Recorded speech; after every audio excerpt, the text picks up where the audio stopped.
2 মাস ধরে দেখা করব করব করে আজকে ফাইনালি রক্তিমের সঙ্গে দেখা।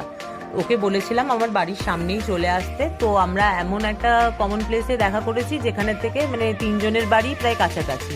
আর বাবাইয়ের বাড়িতে একদমই সামনে, ওর বাড়ির সামনেই হচ্ছে এই স্পাইস শাটেল বলে যে ক্যাফেটা এটা।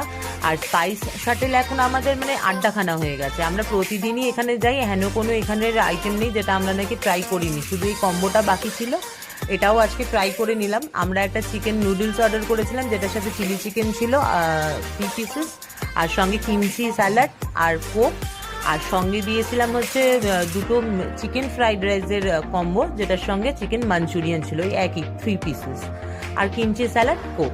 খাবার দাবার ভীষণই ভালো আমি জানি, আর এটাও যে ভালো হবে এই এক্সপেকটেশনই ছিল, আর সেটাই হয়েছে। এইভাবেই ভিডিওটা শেষ করলাম। কেমন লাগলো জানিও, ভালো লাগলে কিন্তু একটা শেয়ার আর লাইক করে দিও। Thank you.